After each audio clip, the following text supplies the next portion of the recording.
We are in our last session in the emotional state. Today we're going to talk about the skill of empathy and the power of acceptance. We're going to talk a lot today about exploring our own emotions and managing our own emotions. You guys have heard me refer to Managing Emotional Mayhem, which is another book that Dr. Bailey has written that really breaks down the 5 steps of self-regulation and some of the skills we're going to be talking about today. This is one of my favorite topics because I feel like as far as transformation has gone, I feel like myself personally, this is a skill that I needed a lot of work on. And so I feel like I'm continuously working on this, but I see the why and the power behind it because I've seen it in action at home personally and also in my profession as well. So in this session, we're going to talk about just managing those emotions and really understanding what we do with our own emotions. A lot of us tend to do whatever's been passed down to us. We know that when we're talking about that emotional state of the brain, that's that CD-ROM from our childhood that's passed down to us, and we handle emotions in ways that we have seen our parents or our guardians, whoever has raised us, manage those emotions.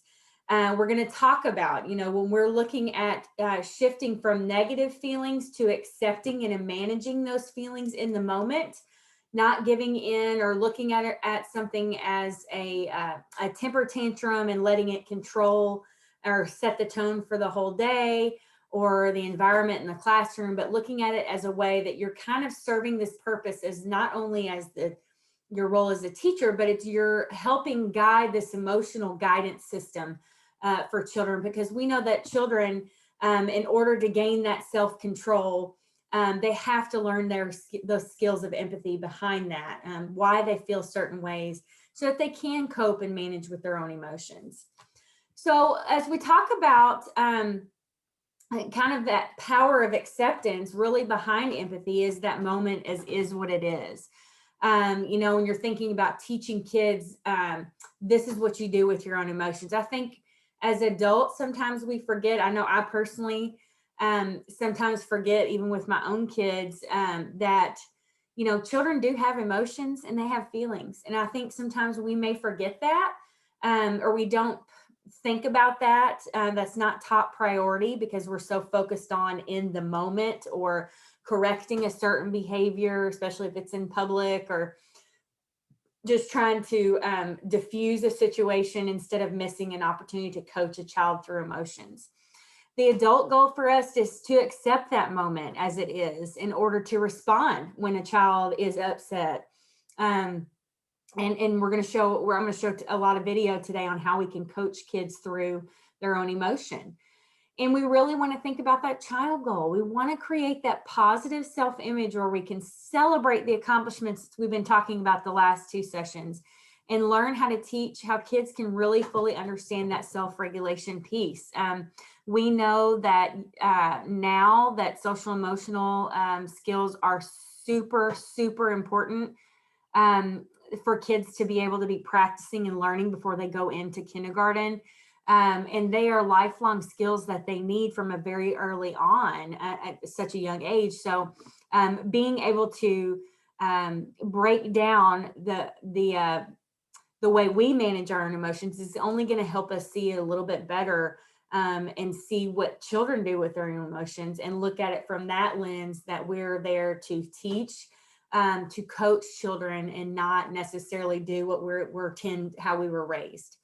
So we're thinking again, this is the last skill that we're, before we shift into the next session, into the executive state, where we're looking at back with the acronym of REJECT, when we're looking at, we've talked about rituals, we've talked about encouragement and jobs, we've talked about choices in the school family. Today, we're in that last piece of the puzzle in the emotional state where we're talking about empathy.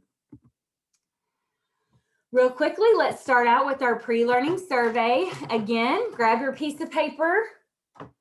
Okay, and go ahead and number from 1 to 5.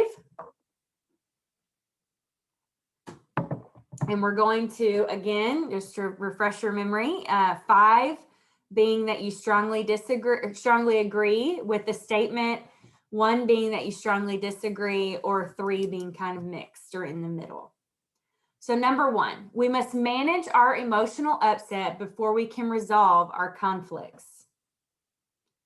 We must manage our own emotional upset before we can resolve our conflicts.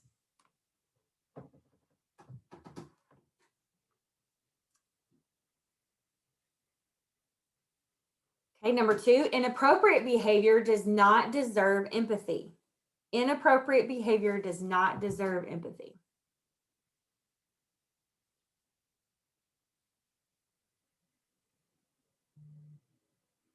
Number 3, the moment is as it is.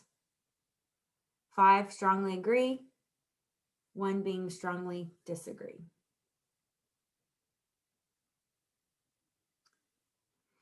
Empathy will happy up children so they can move on to solving their problems.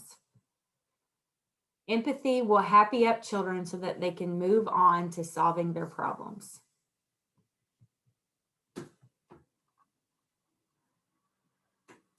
And number 5, all conflict starts with upset.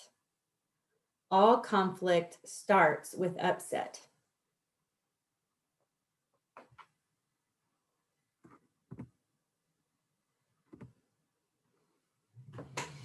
Okay, so when we're thinking about the power of acceptance, one thing I'll never forget when I heard Dr. Bailey say, I believe specifically when I went to Conscious Discipline Institute 2, we really broke down that book that I was referring to, and we talked about that power of acceptance and the self-regulation and managing emotions. And I'll never forget when she said, when we're saying accepting the moment as it should be, it's not frozen. It's not let it go. It's remembering the Beatles song, letting that moment be as it should be. And I remember her saying that, and I remember coming home from that training, and not too long after, my daughter was throwing a fit about, just could be anything. Remember, she was 3 at the time. And I remember her just kind of like throwing herself into the kind of like the foyer over something that really upset her, and her whole world was just crumbling down.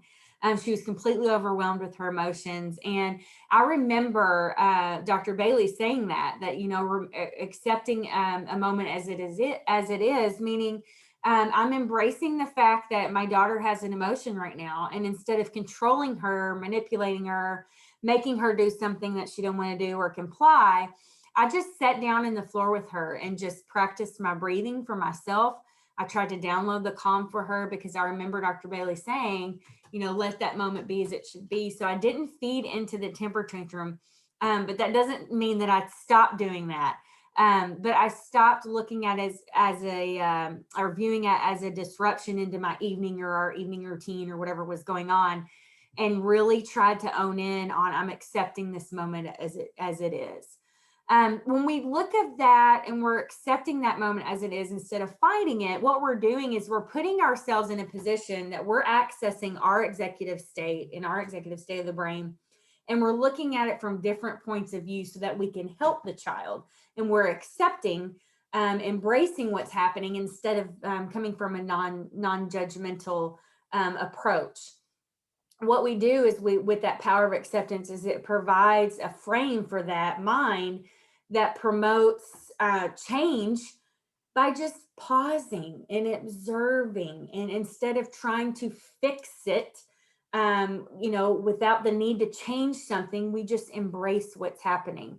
Some of my work outside of training, doing professional development, is I do a lot of work in detention centers, correctional facilities, and this topic gets pretty intense when we are in the middle of having a conversation about accepting and embracing emotions. And so many times I can just remember just talking to those parents and saying, listen, when you get out of here, whenever that time may be, you've got to remind yourself that you've got to embrace the emotion of your family members, the people who love and care about you, who are in your circle, your home family.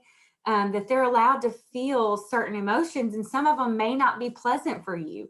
But if you go outside and you know in your mind that you're accepting these emotions as it should be, then you're shifting from that mindset to you're not judging that person, or like we said in the last session, you're not blaming that person for your upset, that you can embrace it so that you can get to a place where you can walk through it together, but you can coach yourself and kind of manage your own upset too. And 9 times out of 10, it's going to create nothing but connection, which is what we're trying to do as well. So remembering that power of acceptance is huge. When we're thinking about teaching empathy, and we look at that empathy piece, that help when a child is frustrated or they are upset or they are disappointed, when we're teaching that, it helps them to handle it in these tough situations. You think about the last time you've seen a child who's overstimulated, or they're upset about something and they just kind of, like fall to the floor and they're kicking and screaming, all these things. They have so many emotions going on. And then have you ever seen a parent respond in a way that's like, stop it, stop doing that, quit crying, quit kicking, quit screaming. And they're feeding into their behavior, therefore the child, or their reaction, therefore the mom and dad are doing the same thing, going back and forth. That's where we have to go back to that reminder that we have to get in touch with our own feelings first, because we model that as the adult. We model that first. We shift to the acceptance of it, where we're not judgmental. It is what it is. And it asks us as the adult to accept a feeling and acknowledge a feeling without having to fix a feeling. When you're thinking about addictions, and all of us have, not all of us, but most of us have some type of addiction. Some they could be bad, some could be good, but even shopping could be an addiction. Overeating could be an addiction. All of these things, and we could just list a ton of things. But they're all ways that we are coping and managing emotions in a way that's not healthy. Because what happens when we don't deal with emotions, we bury them deep. And that's how we become involved in a part of this self-sabotage cycle, which is addiction, that never seems to go away until someone, or we hear something, or we see the power behind accepting what it is and embracing those feelings.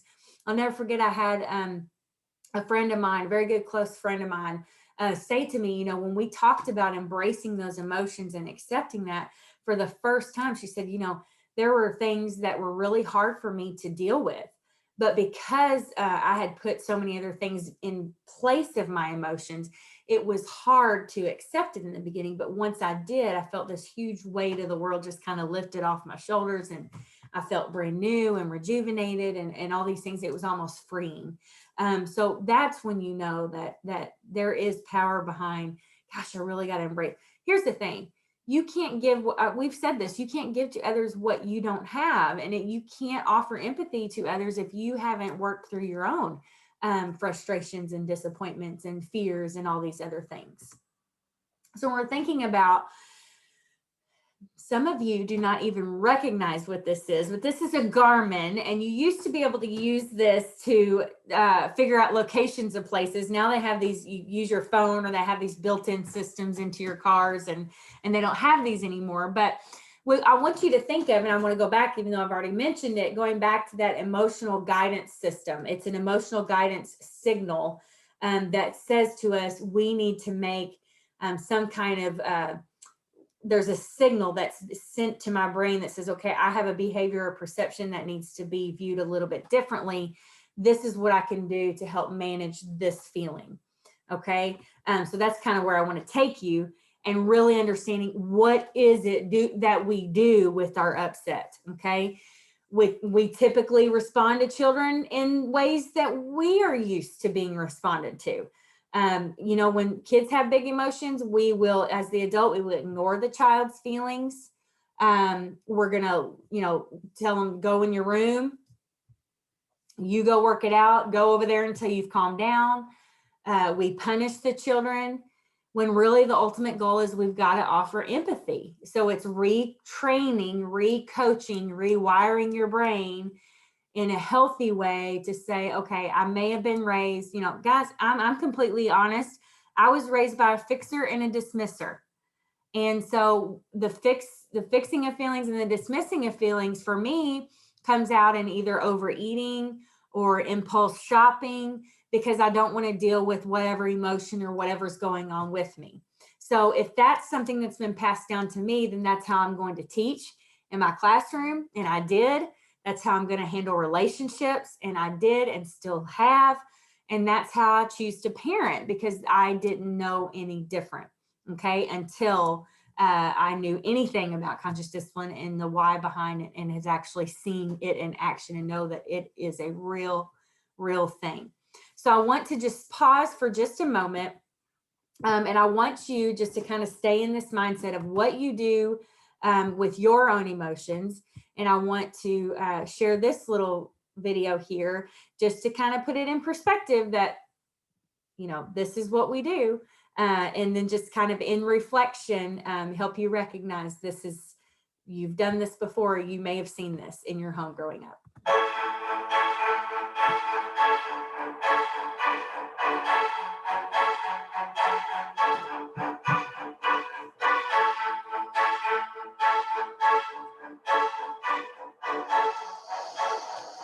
Mom. Oh, honey. Hi. Mom. My hamster died. Yeah. Charlie died. Oh, we'll get another one. We'll get you another one. You know what? I know exactly who's got more. Okay? But we have to get another one. We have to do this. We have to get another one. I'm going to fix this for you. We'll get another one. Okay? It's just, He's a little button. Yeah, that's what they do, and they get stiff. Yeah, you probably noticed that. Yeah, we'll take care of it. I'll have your dad take care of it. I don't want to touch him. It's not a big deal, sweetheart. It's not a big deal. Hamsters, they come and go. They're like a dime a dozen. Didn't we just talk about this? You take no responsibility for things. Look at this. Who puts your clothes away every day? You take no responsibility for anything. No wonder he died. Charlie, that rodent you have in your room. No, Charlie, he died. Yeah. I just found him. He's in the room. He's laying there. It's like he was. Okay. Can you take these back to your room when you go, and then you can take care of that? Just wrap them in here.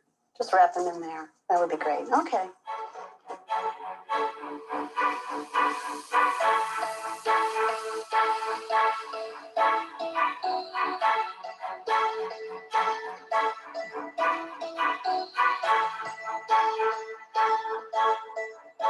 Well, make it better. You gotta do something. Charlie's dead. Yeah, Charlie's dead. And that's really hard. I love Charlie so much. I love Charlie.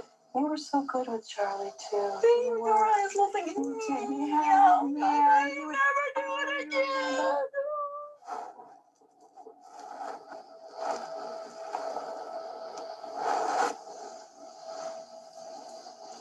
When you're ready, we'll decide what's best for parting with Charlie. And we're going to get through this together. We are. You're not alone. You're not alone. You'll be there. Yes. In fact, we're going to be there right now together. Let's go right now, and we'll take care of it. Little Charlie. Okay. Let's go.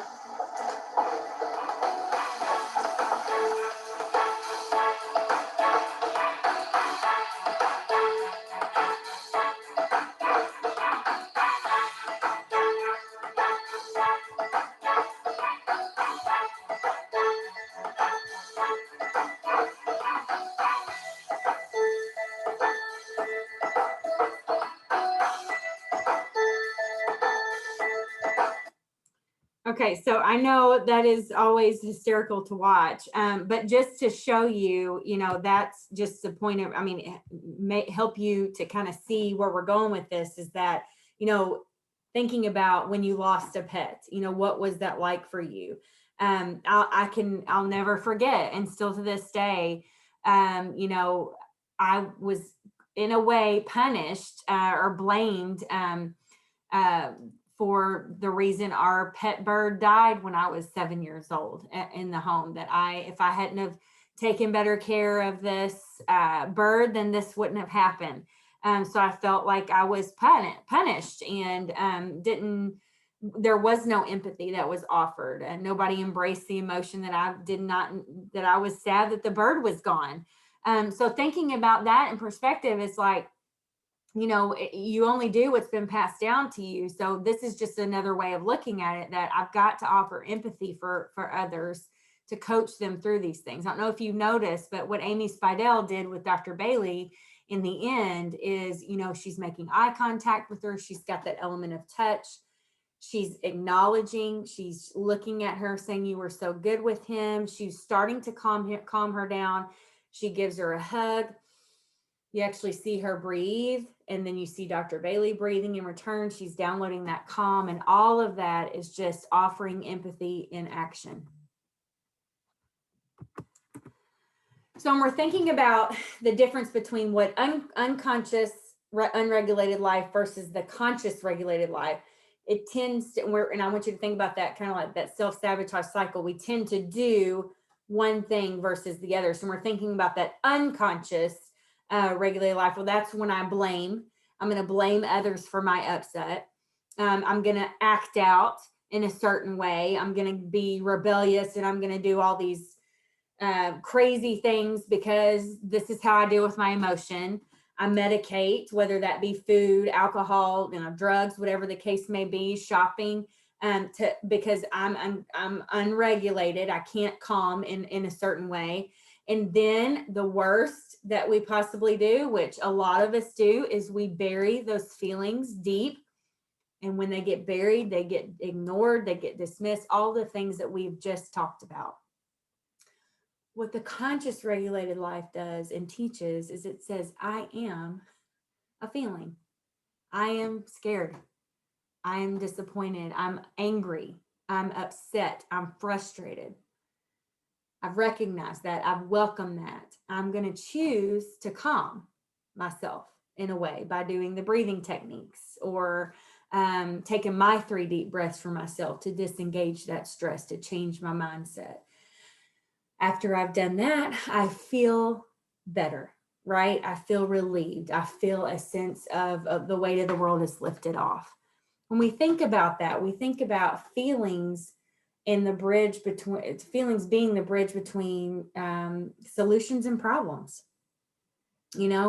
We can't get to a place where we can't problem solve or understand, even grasp the concept of problem solving, if we're kind of stuck on the other side of the bridge. And so if we were to be done today and I were to say, what's the message from today? It would be, I want to learn for myself as the adult what I do with my own emotions.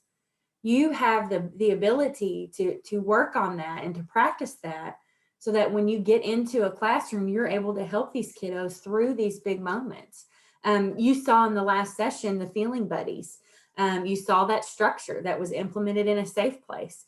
Those are things, and you'll see here in a little bit some other ideas that you can use that are going to coach kids through those big emotions that sometimes we maybe dismiss or ignore because of whatever reason. But really looking into what that is. So when we're thinking about that 5 steps of self-regulation, those are the steps, those are the process. I am versus I feel are 2 totally different things. So what Dr. Bailey teaches is, she says, when you have a feeling as the adult, you welcome that feeling in. I always say, fear, disappointment, those 2, along with anxiety, has been something that's been passed down to me. And I still am, I work through it as much as I can, but I can't work through it if I don't acknowledge the fact that I'm having one of those feelings. So now I have the tools that I've never had before, that when I am anxious or I am fearful or I am disappointed, I have tools that are going to help me regulate myself. Because if not, then I end up passing it off to my own children, my own offspring. And I have done that with my son. I'm not proud of it. I've been to a place that's not healthy, thinking I've ruined him by passing that down to him. But what it's done is it's helped me practice those skills for myself. So now that he's older, when I recognize it, when we recognize it, because we've practiced and we've talked about it together, that I'm able to help him now with new tools and new skills. So the first thing we're going to do, and we're thinking about breaking that piece down, when we're talking about breaking down the 5 steps of self-regulation, we look at it in different parts. So step 1 meaning I am, okay? Just like I said, you know, acknowledging that you're triggered, acknowledge that there's an emotion, the emotion takes over and you become the emotion, right? How many times does that happen? I'm mad, I'm angry, it's taken me over. Like it's taken everything I can to just, slam on the brakes, right? So recognizing that you're feeling a certain way and becoming aware that there is some type of emotion that's being triggered. Okay, so that's step 1. I am, and then whatever the feeling is, name it. Okay. Step 2. Now this is for you guys as the adult. You've got to practice this first, and then you can help kiddos. Okay. Step 2. I am calm. That's when you take your deep breaths, your 3 deep breaths. So you can notice your emotions, notice the relaxation that happens within your body, relaxing your face and your jaw and your shoulders and your arms so that you can be fully present and conscious of what is happening with your emotions, right? If you don't do that, that's when we become distracted. That's when we start to distance ourselves. That's when we tend to medicate, okay?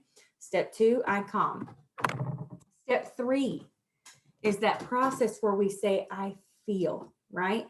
I feel a certain way.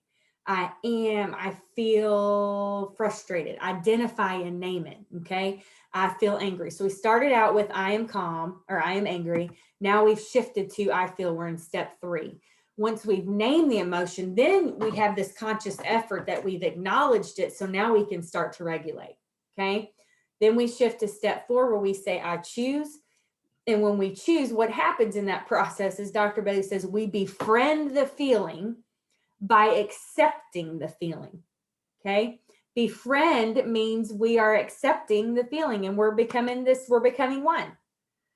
When we lean into that feeling, we tend to relax and we go back to that moment, to accepting that moment as it is. Okay. Instead of going, this is what we should do to fix it. And then we become empowered to get to step 5, which is the awareness of the self-regulations. Step 1 through 4, allow the emotions to integrate the mind and the brain. Okay, so the brain, the head and the mind and the brain into that higher sense of alertness and awareness, which teaches us how to handle our own emotions when we're triggered. Okay. So all of that wrapped into one are the 5 steps of self-regulation, okay? What can we use to name a feeling? What process can we use? What are some things that we can share that would help us in a moment when we have a moment of just, I'm going to lose all sense of calm, right? So I want to share this video with you, and this one is a little bit lengthy, but it is a fantastic video that talks a lot about, if I can find it here, let me see. Can't find it, that will be okay. Oh, yeah. This video is really cool because I feel like I can resonate a little bit through it as the eyes of this child who's telling the story about anxieties and fear that had come over her. Take a look at this video. We'll continue after it's over, but I really want you to see how we can recognize anxiety, feelings of anything that we have. And if we shift our mindset to coaching, whether we're a parent or a teacher, we can use these techniques and strategies in the classroom or at home.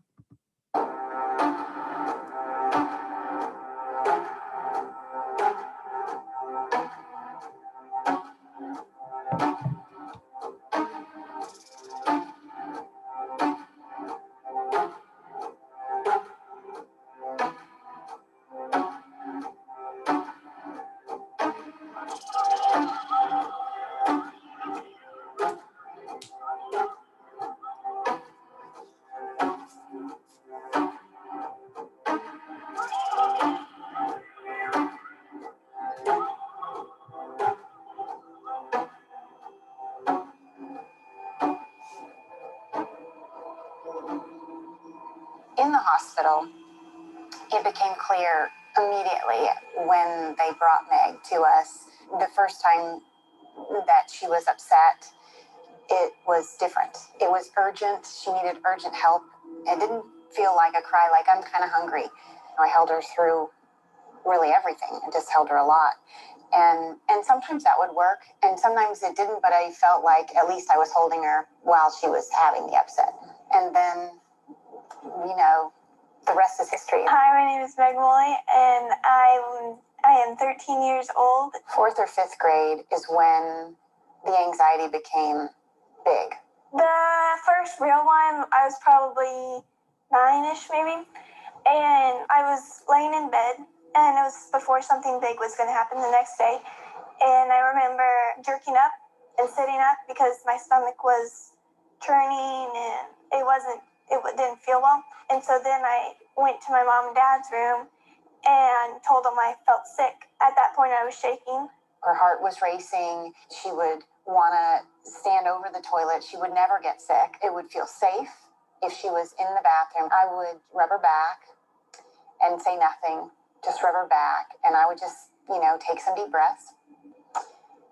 When she came to the bathroom, of course, my mind just went back to my own personal experience. I knew that was the way I processed anxiety as well. We began taking trips, and it became very clear that the plane was a trigger. She just would have these huge events in the bathroom where we would be up with her until 12 and 1 o'clock. And it was very different. Her body would be shaking. Her respiration would be so fast.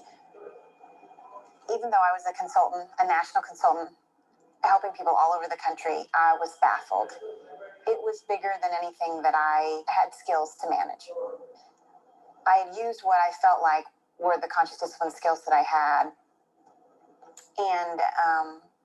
and breathing wasn't enough. I contacted Becky, and she explained to me that we had to name it. Now we talk about in conscious discipline naming the feeling and the importance of differentiating between I am anxious and I am Meg feeling anxious. And it was instant. We decided at that point to call it the funny feeling. We decided not to call it anxious. It helps you know what it is so you don't feel scared about it anymore. She could differentiate between the funny feeling and illness immediately. My mom gave me this little blue card. It had a star on it, and it said on it, I'm safe, I'm calm, and I can handle this. She would hold the card and she would talk to the feeling, and she would say, I'm safe, I'm calm, I can handle this. After we named it, the amount of time that she would be in the bathroom began to shrink, and that we just hadn't seen that. It helped me conquer the funny feeling and not feel as scared as I was. Now that we've named it and she's claiming it, and she's okay with having the funny feeling, there was no upset about it. No one was angry that she had it. When we decided I was going to go to camp, it made me nervous that the funny feeling was going to come on again, and my mom wouldn't be there to help me. One thing that I knew was not putting her in uncomfortable situations wouldn't arm her with any new skills. I knew that would be a struggle and maybe a little scary for me and for her. With that anxiety, I brought tears, and so I cried a lot over it. I sat down with my mom. I said, how about every night? Nighttime is the hardest, we know, for everyone, but has been typically for Meg. And so how about at night, we each have the bracelet on. When you're going to bed, you hold on to it and send us some wish well thoughts, some love, and I'm going to send you strength and love, and know that you're capable of handling this away experience. Having the bracelets really made me feel like she was there with me to relax and have fun at camp. Sometimes a picture is also helpful. I found the picture and I stuck it in my pillowcase. It really helped me the first night, and then just I think having it there every other night helped me not have a big storm like that, so then I could relax. As a parent, the first step, I believe, is realizing that your child is reflecting your own personal struggle is. And so when you see anxious moments in your child or anger in your child, what they're exhibiting is really your experience. And when you choose to value their anxiety, when you value their anger instead of trying to discard it or stop it, then you are willing to own it. When you can own it as part of your own story, then you have a willingness to acknowledge it and then to make the changes. We were going to Chicago. We'd gotten on the plane, and I just took a deep breath. I said, I'm safe, I'm calm, and I can handle this. And it just went away. From then on, it worked every time. In a car, at a restaurant, on a plane, it worked. I used to be so afraid of the feeling. Now that I have the skills, even when it does come, I know I don't have to be scared of it anymore. When you have a child with anxiety, it's not something that just happens. I have anxiety. My dad has anxiety. My grandmother has anxiety. But the most wonderful part is each time I think that we get better at sharing skills. So I'm just tickled and excited for Meg to see what skills she'll offer to her children. And that perhaps anxiety will not be something that they have to navigate at all. You are able to have a fun life without worrying, not have this heavy weight on your shoulders. It's a big relief.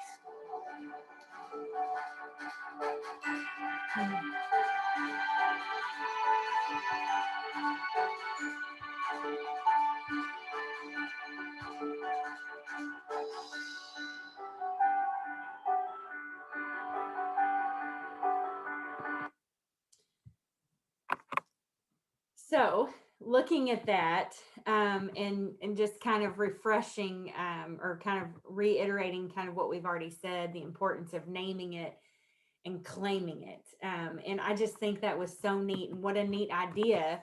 And you guys can do this as well, as having the bracelets. You know, that was the card. Here's the card that Meg's daughter was talking about in the video, but creating bracelets. So like, let's say, for example, how can you use this in your classroom? You've got kids who are having maybe some anxiousness or anxieties about being separated from mom and dad, which is common. This is an idea that you can do. You know, creating bracelets, or even suggesting to the parents, you know, so-and-so's, I've noticed that, you know, they really get anxious when you leave them. Is, you know, maybe we could create a bracelet for you and her or him, and you know, that would help them, you know, throughout the day. Or even pictures. That's why when we talk about, when we're thinking about structures, and we're thinking about that school family piece, you know, that's why that friends and family board is so important to implement in the classroom, because it helps children build that sense of safety, for anxiousness and anxieties about just the uncertainties. It makes them kind of remember that, you know, they are safe, and that there is someone who loves them. And these are just different techniques and strategies that you can use. So when we're thinking about a process, or thinking about a strategy that we can use to help teach or implement the empathy skill, is this what we call this DNA process. And so what the DNA process looks like, and here I have a visual here, but I want you to think of almost like you're on an elevator, and you're on that ground floor, and you're shifting all the way up to the top. You know, our goal is, and when we're utilizing the DNA process, is we want to take a child who's in the lower centers of their brain in the survival state, shift them to the emotional state, so that we can get to acknowledge we've made eye contact, we get to the acknowledge a feeling, and then we get to that piece where we're in the executive state, and we're saying, okay, now what can we learn? Let's problem solve. You know, you're feeling this way. What can we do to help instead? Okay. So what does that look like? So when we're thinking about that DNA process, the first thing we're doing is we describe what we're seeing. We talked way back in the very, very beginning of this journey about, you know, we're recognizing survival state skills. Those are the skills that are, you know, the nonverbal cues. So the goal is, and we're using the DNA process, is to gain eye contact. And we do it by using this strategy of saying, you know, whatever behavior we're seeing, we paint a picture of what we're seeing. So we go, you know, your eyes are like this, your mouth is like this, your hands are like this. Then we go to making that eye contact. We're downloading calm, we're breathing, we're watching their nonverbal cues. And in the name part of the DNA process, we name a feeling. We say, you seem angry. In the acknowledge piece, we say, you were hoping to go outside, but it's raining. That must be hard. You can handle this. Breathe with me. The goal is to recognize when a child is in the lower centers of their brain, to shift to the emotional state and get them to the knowledge piece in the executive state, where we recognize these things and we're coaching them through emotions. So that is the DNA process. So let's try it. Now that I've showed you how to do it, let's try it. Okay. A child throws their backpack down after they've come home from school. So a child walks in, they've got this angry face, they throw the backpack down. What can we say? To use the DNA process, we recognize that they are in survival state because they haven't said anything. We say to them, you know, Johnny, your arms, your face is like this, and your arms, you threw your backpack down like this. I've got him here. I'm watching for cues. Then I name a feeling. You seem frustrated. What happened? And then we get them to talk about it, right? With a younger child, you know, we get a child that maybe hits someone and they stand like this, and we say, your arms are like this, your face is like this, your face is like this. You seem angry. You were hoping to play in the blocks instead of going to the trains, to the train center. That must be hard. That must be hard. But in 5 minutes, or we're going to do this first and then this first, right? So you see how that process can come into play, and we can model that in our classrooms. For older children, okay? So even for older kids, we say, your face is telling me. I use that a lot with my son. He's 10, almost 11.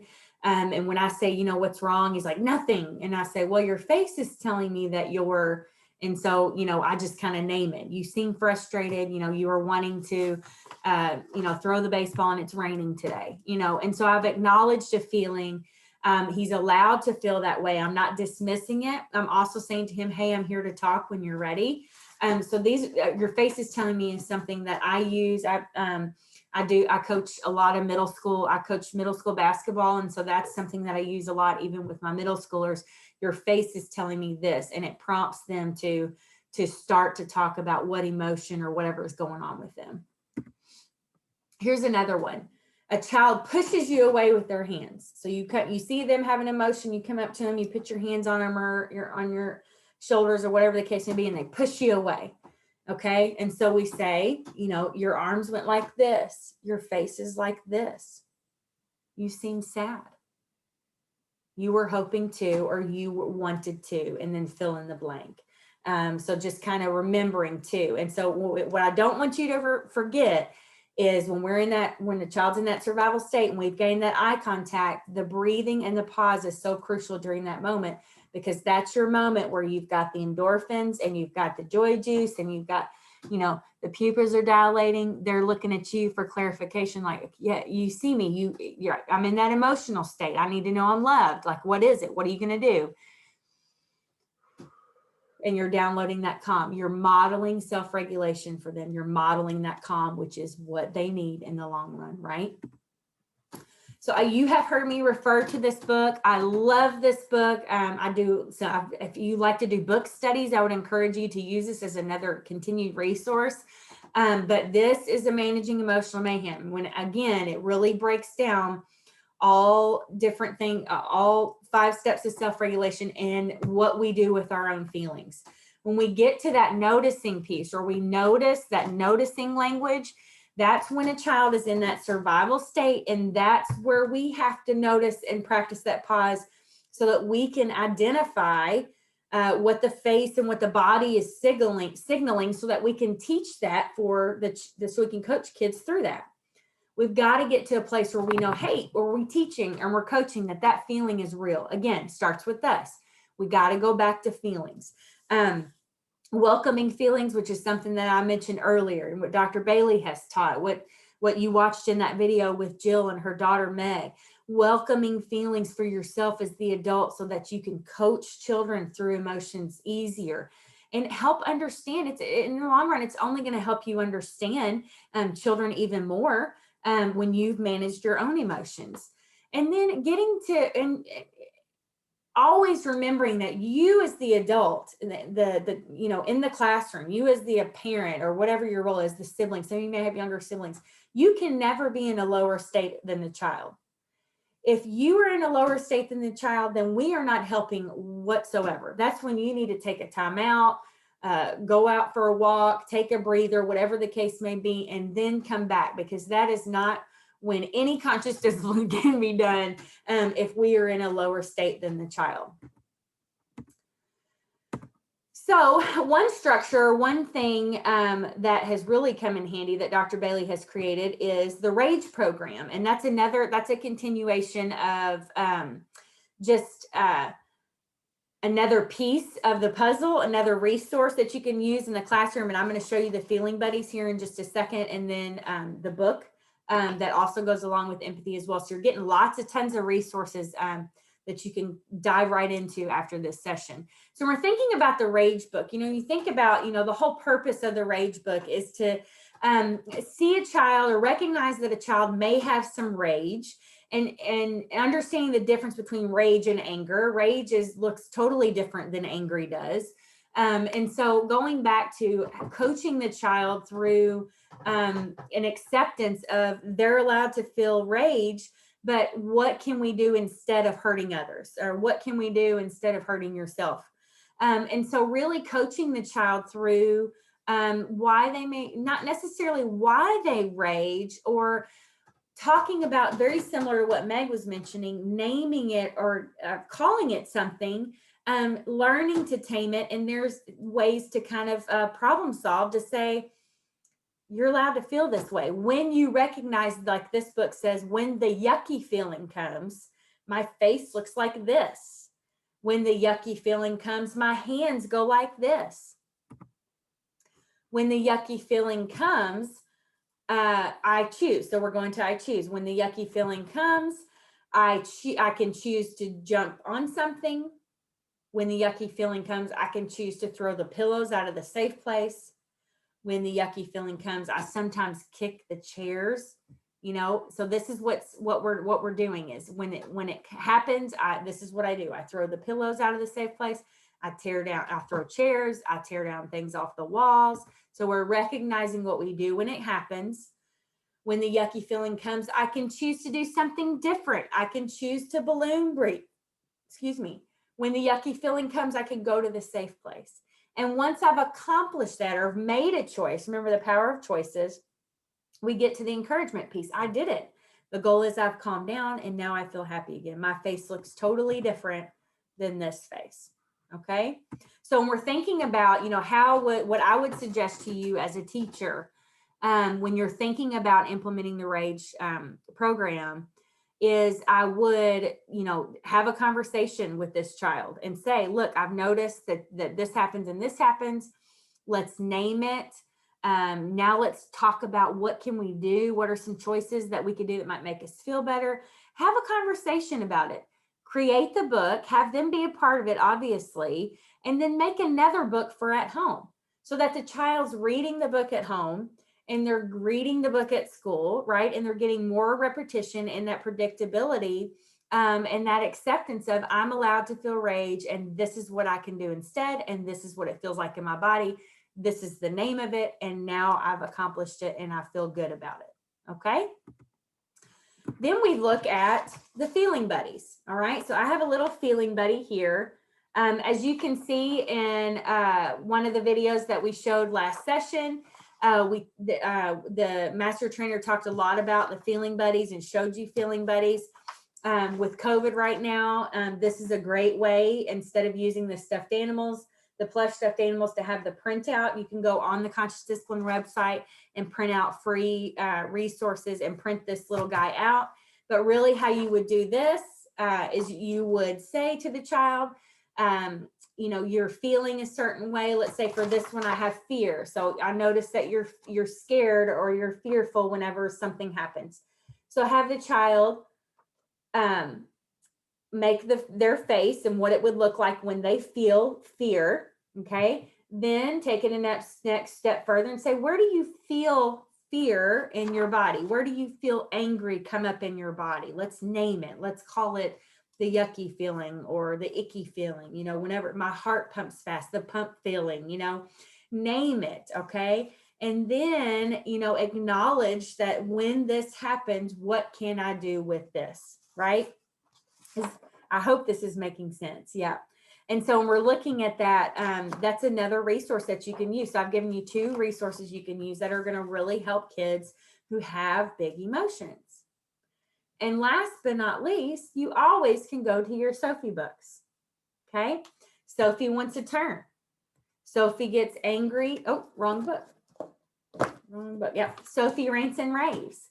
Okay. This is a great combination, a great conversation starter that, you know, when I have a feeling, I stomp my feet and say, no, no, no, no. And you can use this even in the classroom to say, what are some times that I may want to stomp my feet and say, no, no, no, right? And what are the times that mom and dad really get frustrated, but how important is it for mom and dad to remember to balloon breathe as well, right? So always going back to your book series. Again, Sophie is for the younger kiddos. Schubert's going to be more of your school age because there's school age situations. You can use both, but they're all going to have different topics and different skills that you're going to cover within conscious discipline. The last thing I want to share with you, and I've given you a lot of information today. Again, this is one of my exciting topics, but I want to just remind you, just in this last little thought here, that whoever you've placed in charge of your feelings, you've placed in charge of you. And so where I want to take you today is I want you to just, wherever you are, you know, whenever you're listening to this, I want you to just look at it from a new lens, that this is a new start. That I have an opportunity, you have an opportunity to look at your emotions. If you're a journaler, I encourage you to journal, you know, an emotion, and this is what I do. But I really would like you to just kind of remind yourself that when I give my power away and pass my emotions to someone else, then they are in charge of my feelings. And today I encourage you to take that power back. And so with that being said, our commitment for today is, are you willing to feel your feelings instead of punishing them, dismissing them, distracting, ignoring? Are you willing to slow down, name the feeling, and breathe into the feeling, saying, I am safe, keep breathing, I can handle this. If you're willing, take a deep breath, spirit fingers in. I'm willing. I will see you for the next session where we move into the executive state of the brain, and we'll be talking about the skill of positive intent. See you next time.